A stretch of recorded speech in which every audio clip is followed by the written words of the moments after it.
안녕하세요. 봄날의 도서관입니다. 여러분들은 독서를 하는 이유가 무엇인가요? 저는 처음 샀던 책이 아직도 기억에 남습니다. 미움받을 용기라는 책이었는데요. 당시 저는 직장에 막 들어가서 저와 맞지 않는 상사 때문에 엄청난 스트레스를 받고 있던 시기였습니다.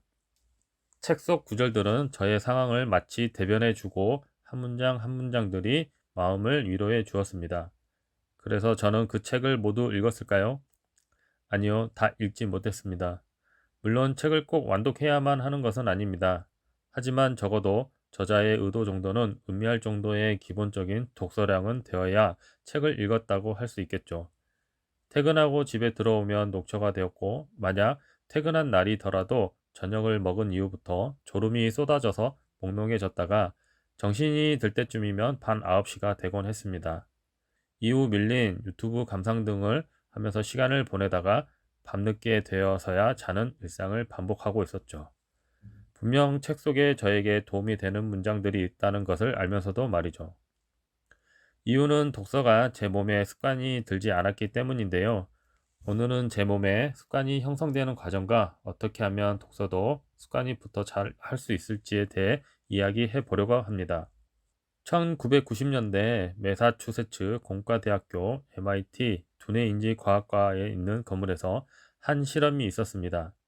쥐의 뇌에 작은 변화까지 감지하는 장치를 심어 놓아 습관이 어떻게 형성되는가를 실험하는 영상인데요.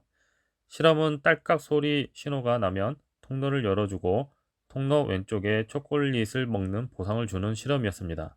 처음에는 쥐들이 통로 벽을 긁거나 냄새를 맡으면서 천천히 왼쪽 통로로 들어가 초콜릿을 먹었고, 간혹 어떤 쥐들은 엉뚱하게 오른쪽으로 가는 쥐들도 있었습니다. 하지만 실험이 수백 번을 하게 되자 쥐들은 점점 초콜릿에 도달하는 시간이 빨라지게 되었습니다. 신기한 것은 이 쥐들의 머리에 심어 놓은 전기 활성도 처음 딸깍 소리부터 초콜릿에 닿을 때까지 전 구간에서 뇌 활동이 활발히 포착되었지만, 실험이 수백 회가 되고 습관화가 되어갈 무렵부터는 딸깍 소리 부분과 마지막 초콜릿을 먹는 부분만 활성화가 되었습니다. 즉, 중간 단계인 벽을 긁거나 냄새를 맡는 뇌 활동이 중단되었다는 것이죠. 즉, 다니는 길이 반복되고 습관화가 되면서 뇌 활동이 줄었다는 의미입니다. 우리도 처음 운전할 때를 생각해 보면 운전석에 앉아서 차키를 꽂는 곳은 어디인지, 와이퍼를 작동한 곳은 어디인지, 백미러는 어디에 있는지, 엑셀은 얼만큼 밟아야 하는지 온통 신경을 쓰면서 운전을 했을 것입니다. 하지만 지금은 어떤가요? 운전석에 앉으면 이러한 과정들을 전혀 의식하지 않고 바로 운전을 할 수 있습니다. 반복 행동이 습관화가 된 것이죠. 만약 독서도 이렇게 습관화가 된다면 얼마나 좋을까요? 물론 어떤 사람들은 행동을 습관화하는 것 자체가 힘든 것 아니냐라고 합니다. 물론 맞는 말입니다. 하지만 습관도 얼마든지 바꿀 수 있습니다. 앞서 말씀드린 쥐 실험 내용과 같이 딸깍 소리와 신호와 반복, 초콜릿이라는 보상을 받게 되면 독서 습관 형성에도 분명히 도움을 줄 수 있습니다. 제가 이렇게 유튜브 영상을 찍게 된 계기도 유튜브 크리에이터를 목표로 영상 제작을 습관화하기 위해 시작하였습니다.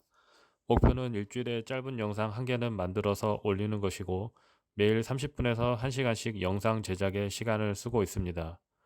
저는 자신이 원하는 분야에 하루 한두 시간씩 매일 10년만 해도 그 분야 최고는 될 수 있다고 생각합니다. 남들보다 더 많은 노하우와 지식, 언어를 습득했을 것이니까요. 만약 독서 습관을 몸에 형성되도록 만들고 싶으신 분들은 고정 댓글에 링크를 클릭해 주시면 무료 팁을 나누어 드리도록 하겠습니다. 그럼 지금까지 영상을 시청해 주셔서 감사합니다.